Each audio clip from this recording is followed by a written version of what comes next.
Kazungu Denis akwiriye ubutabera mpuzamakungu n'ubushakashatsi bukozwe n'abashinzwe uburenganzira bwa kiremwamuntu ku isi yose, hakorwa iperereza ryimbitse cyane. Ba Kazungu ni benshi mu gihugu cya Repubulika y'u Rwanda, mu turere twose, intara zose. Mukurikire aya makuru yiwe. Amaguru n'amaboko, ubundi akazana ibikoresho birimo inyundo, imikasi n'ikaramu, akababwira amagambo ateye ubwoba ndetse bikajyana no kubakorera iyicarubozo. Ubushinjacyaha bwagaragaje ko mbere yo kwica abo bantu yabanzaga akabaka amafaranga n'ibyangombwa ndetse akabategeka kumubwira imibare y'ibanga bakoresha kugira ngo yihereze amafaranga ari kuri telefone zabo na konti za banki. Iperereza ry'ibanze ryagaragaye ko hari na bamwe mu bantu Kazungu yagiye yica, ariko we yabanje mu kubakoresha inyandiko zivuga ko bamuhaye ibikoresho batunze ndetse n'imitungo irimo amasambu. Iyo ibingo byarangiraga yarabicaga, ubundi akabajugunya mu mwobo ngo yaracukuye mu gikoni. Kazungu Denis bamukubite kuri tarante juru nk'iyo bakubitaho abanyarwanda bandi bose mu gihe hagikorwa iperereza. Biriya yiyemerera asekaseka ni bike cyane ku byo ashobora kuba yarakoreye abanyarwanda kuva mu ntara zose, mu majyaruguru, majyepfo, iburasirazuba, iburengerazuba no mu murwa mukuru w'u Rwanda Kigali. Ashobora kuba yaranambukaga n'imipaka, akambukora icyaha cyambukiranya imipaka, agasanga abanyarwanda hanze akabakurayo, cyangwa agakura abandi mu gihugu akabajyana mu mahanga. Ushobora gusanga atari byo byaha byonyine yakoreye abanyarwanda. Muri kamere ye hagomba gukorwa iperereza ryimbitse kugira ngo hamenyekane bandi ba Kazungu benshi yakoranaga nabo, ku buryo kwica umuntu ntabwo ari ibintu wifasha. None byaba ari ukwica abantu imbaga nini, urumva haba hari shene yabo yakoranaga nabo. Birumvikana nimba bamupimye bagasanga nta n'ubwandu bwa sida afite, abanyamakuru bakabyiyemerera, noneho urumva byanga bikunda yagombaga nanone gukorwaho irindi perereza, bakamenya se na nyina, bakabavuga n'abavandimwe be bose akomokamo, afitanye nabo isano nk'abandi banyabyaha bose, uko bavuga amazina yabo, bakavuga n'ababyeyi babo, bakavuga aderese, bakavuga imyirondoro yabo bose, ngo ni mwene kanaka na nyirarunaka birunaka, bakavugwa nabo abo bakamenyekana. Iperereza rigakorwa mu buryo bwimbitse, aho yize, aho yatuye, abo yakuranye nabo, abo yiganye nabo, yabayeho ate kuva mu bwana bwe, yari umunyarugomo ku kihe gipimo, yarakaraga ate, yakinaga ibiki, yakoraga ibiki n'abana b'urungano.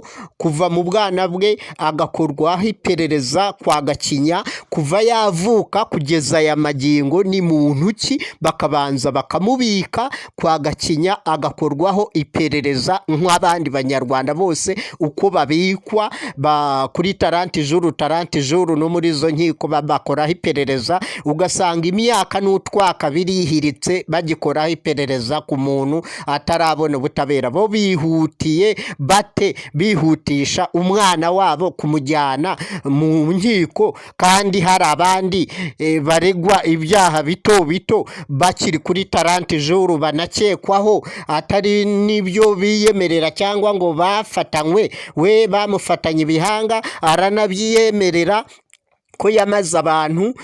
Noneho abo yiyemerera si bo bonyine ikimenyetso kigaragaza ko ari bo yishe. Ashobora kuba yiyemerera abo, nyamara yaramaze abantu mu turere twose, mu mirenge 416. Bityo rero ni muri urwo rwego imiryango mpuzamahanga igomba kwitabira, bakaba ari bo bakora iperereza. Inkiko zigenga, ubutabera bwigenga mpuzamahanga buhagarikiwe n'umuryango w'abibumbye na International Human Rights n'umuryango mpuzamahanga mpuzamakungu bungabunga usigasira uburenganzira bwa kiremwamuntu.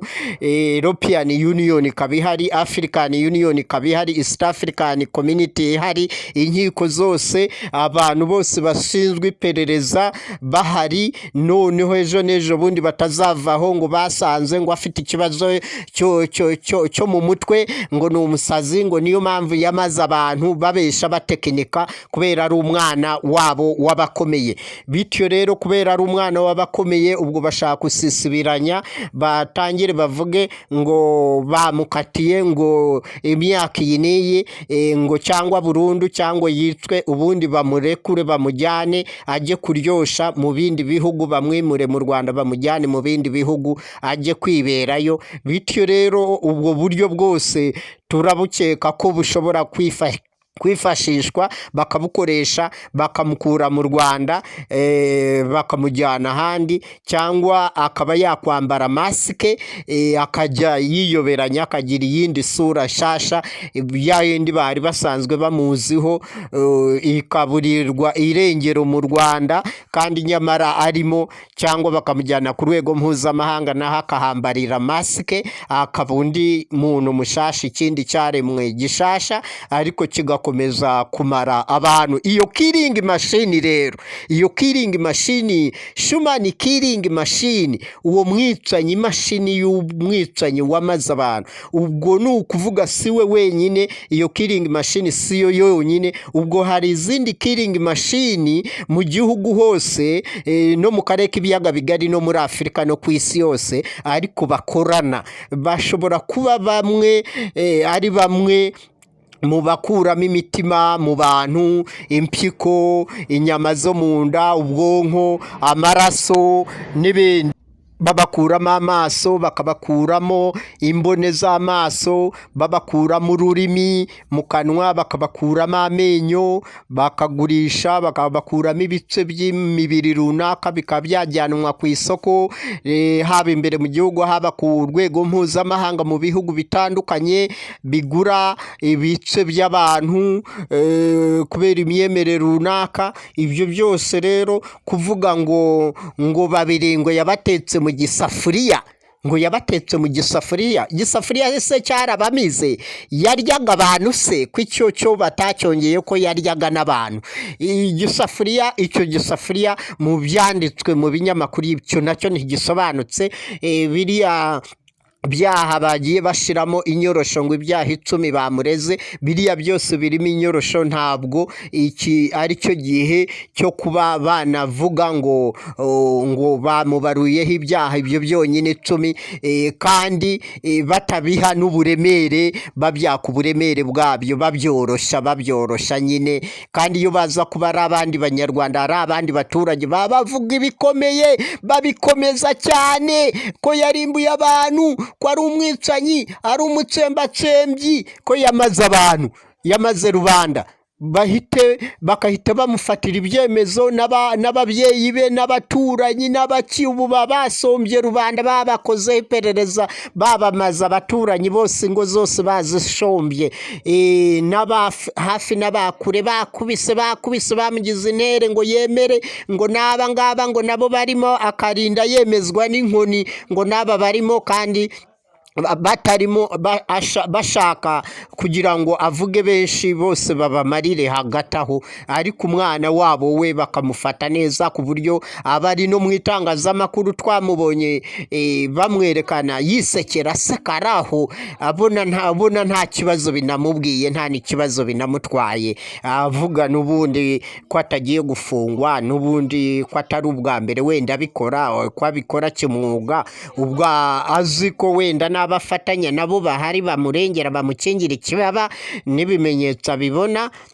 ko bamutamutwara nk'umwicanyi kabomboza ubikora kimwuga, wabikoze kimwuga, agomba gukorwaho iperereza. Yatangiye kwica abantu ryari? Yatangiye akiri umwana, ahera ku bana. Yatangiye ari mukuru, ahera ku bakuru. Yabitangiye ryari? Angana te? Atuye hehe? Yakoranaga na bande? Yafatanyaga na bande? Kwica umuntu bwa mbere yabibonye hehe? Yabibonye abyibonyeho ari we ubitangije, cyangwa yabibonanye abandi babimwigishije none afatira